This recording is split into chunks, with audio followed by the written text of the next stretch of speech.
Good morning, students. I'm Mayor John Agenbrode, and I'm coming at you live from the City Building. This is the place where I sit every first and third Thursday of the month and our council meetings. I just am celebrating my 7th term, so at the end of this term, it'll be almost 28 years. Motivation to be mayor was to have a commitment to the city. I had been a football coach for 12 years, varsity football coach, and I saw some things happen in the city that I thought maybe I could help with my experience, and it got me into the politics, and I've been there ever since. You really don't need an education to be on council, but an education obviously helps. Education is always number one. If you have that, you can resolve problems a lot easier. But if you have a heart, you care about the people, that is the most important ingredient in being mayor. The most challenging thing is trying to balance everything, balance the money, balance the services for the community, making sure that you network with the schools, the township, the county officials. Those are very vital to being successful for your community. The most rewarding thing about being a mayor is you get to be a part of someone's life in a lot of different ways. With the Veterans Memorial, the Memorial Day Parade, which we just had to cancel because of the pandemic, there's just a number of things that you can be involved with as the mayor and be you're not really a figurehead, you really are a public servant. You're serving the public, and I believe in that so much. Math is always important in about any subject that you do. Science, it depends on what you're going to get into. You know, obviously your doctors, your veterinarians, your dentists, people like that, your professors, they all need the science. But the math is it's demanding. You need to have the math because you want to balance budgets. You want to have spreadsheets. So math is real important, and I also think management skills are very important. I think the best way to work with others in your job is to make sure that you have teamwork. Make sure that everybody thinks that they have skin in the game. No pride of authorship. You roll up your sleeves, park your egos at the door, and go in there and get something done. When you walk out and something's done, that's what you call teamwork. Overview basically is trying to be involved in everything, but not micromanage. Let the professionals do their job, because you get a good chemistry going, and two heads are always better than one. So we have a tremendous staff. We work together. We really don't care how we get it done. We just want to get it done. And if we do that, then we're effective for you. Springboro obviously is a special place to live, work, and raise a family. Springboro has a tremendous school system. Springboro has a tremendous group of staff who really, truly cares about the people that live here. You have a great police, fire, etc. And council is very passionate about the city. So those are the things that make me tick. One thing, you start a meeting. Another thing, I get to be involved with people's lives. I get to marry people. It's very rewarding to have someone say, be a part of my life and marry myself and my husband, or myself and my wife. That is really rewarding, because what's really nice about it is 5, 10, 15, 20 years later, you walk into a store somewhere, hi Mayor, thanks for marrying us. That's really rewarding to have that. You are a part of shaping your life, and that's just another great thing about being the mayor, and I love being the mayor.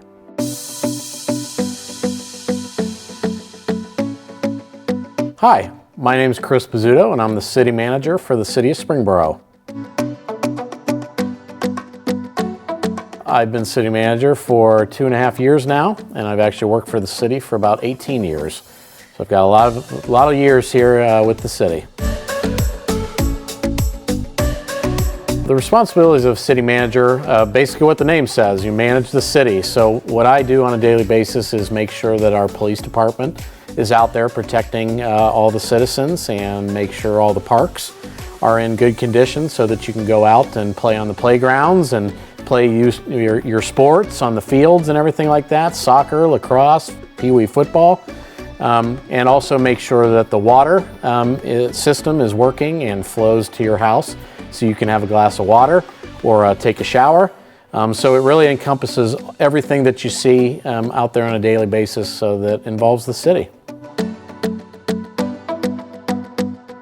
So my background and my education is I have a political science degree from the University of Dayton, and then I've got a master's of public administration from the Ohio State University. Typically you don't have to have a master's, but it's always a good idea to have one for this type of position, so I decided to go ahead and get my master's after my time at the University of Dayton. Well, every subject that you're learning right now certainly applies to my job, particularly your math, for example.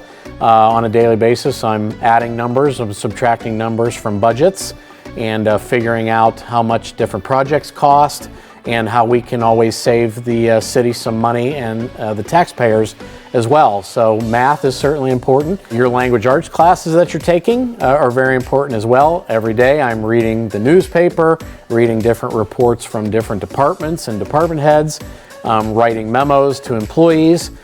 So language arts are very important as well. So really all of your subjects are important for doing my job.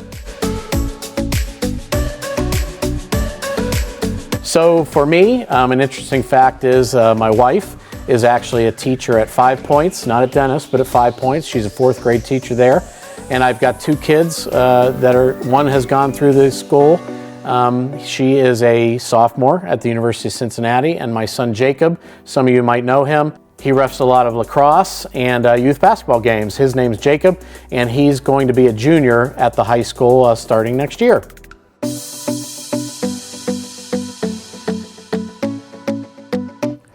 Hello, I'm Dan Boron. I'm the community planner for the city of Springboro. I've been here at Springboro since 1998, and I've also been a planner overall for 35 years.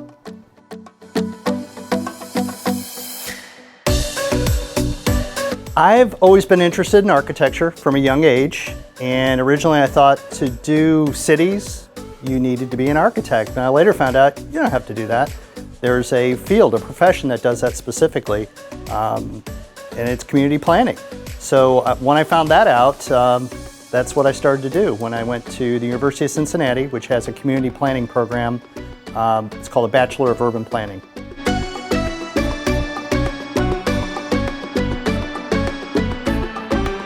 Yeah, the education that community planners typically have is within a bachelor or master's degree from a community planning program. In my case, I have a bachelor's degree.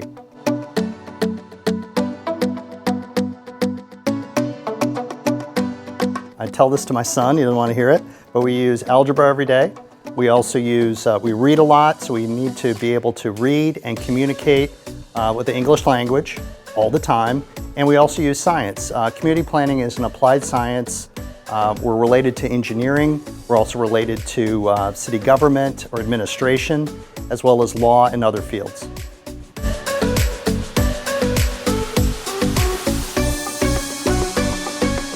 What I work with a lot are the maps that we show here, which are done through aerial photography, including this large one, which dates to about 2003, which shows the city of Springboro as it existed at that time. And this is an aerial photograph that is produced using a camera mounted in the bottom of an airplane, which the airplane flies in northwest patterns, and then they string the map together to create this, which is actually a mosaic of a number of aerial photographs.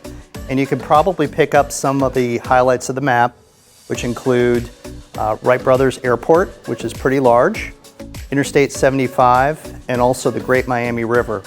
Springboro is right here, including the historic district. The other aerial I have here, this aerial here is called an orthographic aerial photograph. And it is made so that it is a map that is drawn to scale or shot to scale so that you can take a scale or a ruler and measure things off of it. So it's used for analysis purpose. This happens to be the historic district that existed around 1997. So it shows State Route 73, 741 all the way down to the old high school, and also Clear Creek Elementary School. And it also shows the old Wright Elementary School, which is no longer standing. Another aerial photograph that we have, and this is an oblique aerial photograph that was taken, and this aerial photograph was taken also from an airplane, but at an angle that shows an area within the community, and it's often more for use mounting for pictures and also to try to tell a story, not necessarily for analysis purposes. But this photograph was taken right around the time that the Royal Oak subdivision was completed, and you can also pick up some other landmarks here. For example, here is State Route 741 and State Route 73, and over in the distance is State Route 75.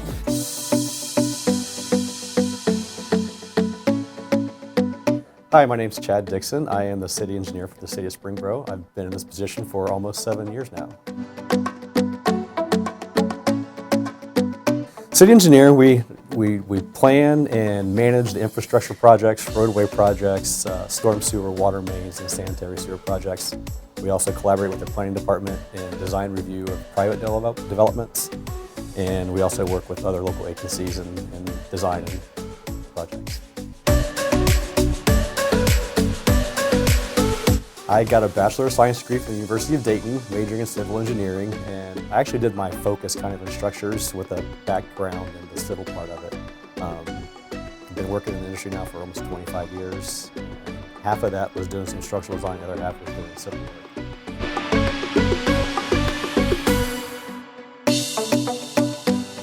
Definitely math. Any design you do, there's some math equations to work out, whether it be a slope of a pipe or elevations and that sort of thing. And then, of course, this bite is communication. Talking to residents, talking to other municipalities, talking to your consultants and contractors, and conveying what you need to have done.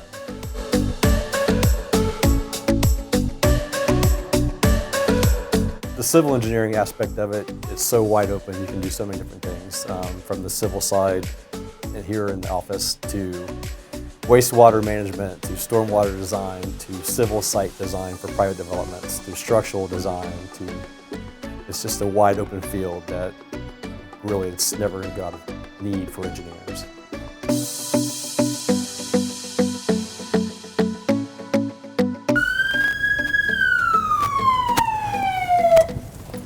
Hi, I'm Officer Erin Nicely with the Springboro Police Department, and I've been with the Springboro Police Department for 7 years, and this is my office.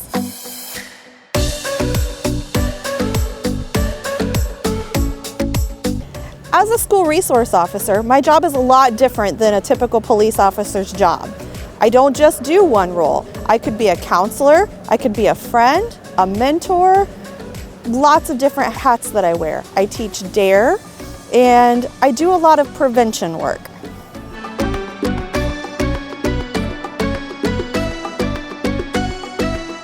When I was young, I had a lot of police officers that looked out for me, and I decided that I wanted to be the type of person that looked out for other people as well.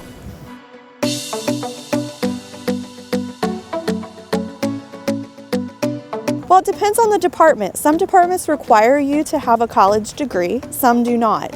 One of the requirements of being a police officer, though, is attending the police academy, and you have to pass a series of very difficult tests to prove that you're worthy of carrying a badge and gun.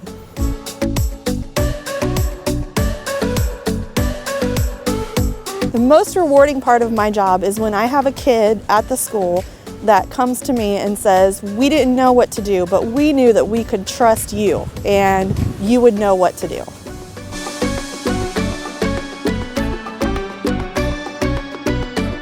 I use all of those subjects every day.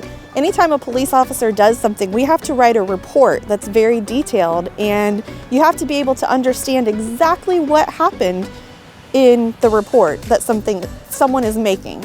So anybody can just pick it up and know what happened without talking to you. I have to use math when I'm working on traffic crashes. I have to use science when I'm doing evidence collection, and many other subjects all day, every day.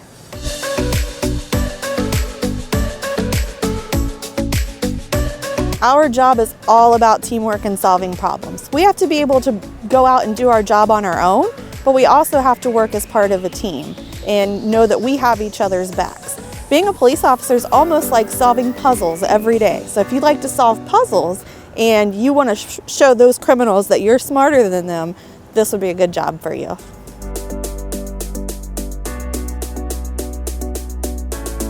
Our police department is one of the first in our area to have a comfort dog on staff. Blue is an amazing dog and is great at his job. There have been times that I've taken him to school with me, and when people are having a bad day, he instantly makes them feel better.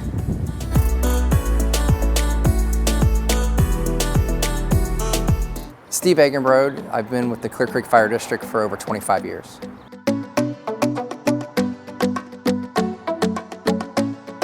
So to work for our department, you need to be both a firefighter and an emergency medical technician or paramedic. So you need to have training in firefighting and then also training in emergency medical services. So we respond to all kinds of fire and rescue activities, and then we also respond to people that are experiencing medical problems.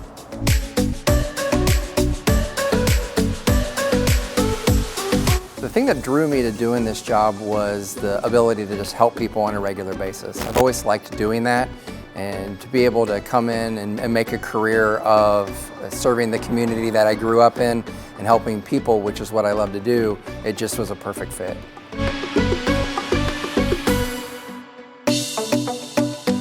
So to be a firefighter paramedic, first, to be a firefighter is 240 hours of training to be a career firefighter, and then the paramedic school is around 2,000 hours of training, so right around that amount of training to get certified, and then we continually train and educate ourselves nonstop throughout our career.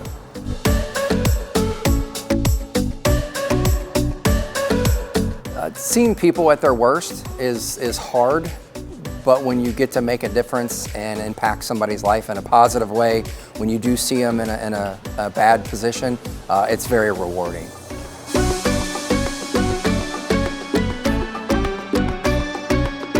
They're all very important. Math is something we use a lot on medical calls because we give people drugs. So we have to calculate the dose of drugs that we give them. So we use math a lot. And then like on a fire truck, if you see all these gauges and stuff, we have to calculate the amount of flow that we use when we push water in hoses, so we don't push either too much water or not enough water to put the fire out. So we use math a lot in that kind of way. And then we're constantly writing, whether it be doing emergency reports after the scene's over or communicating by an email or things along those lines. So that's how we use reading and math a lot.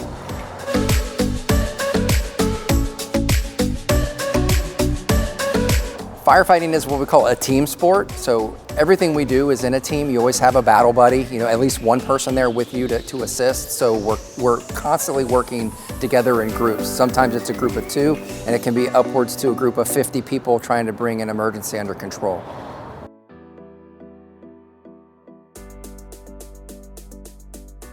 We have different people from all ranges of the spectrum. Not because you're an introvert or an extrovert makes you better at the job. We have people that work here that are both of those categories. So ultimately what it is if you have a desire for service and you want to serve other people, this is a good career for you.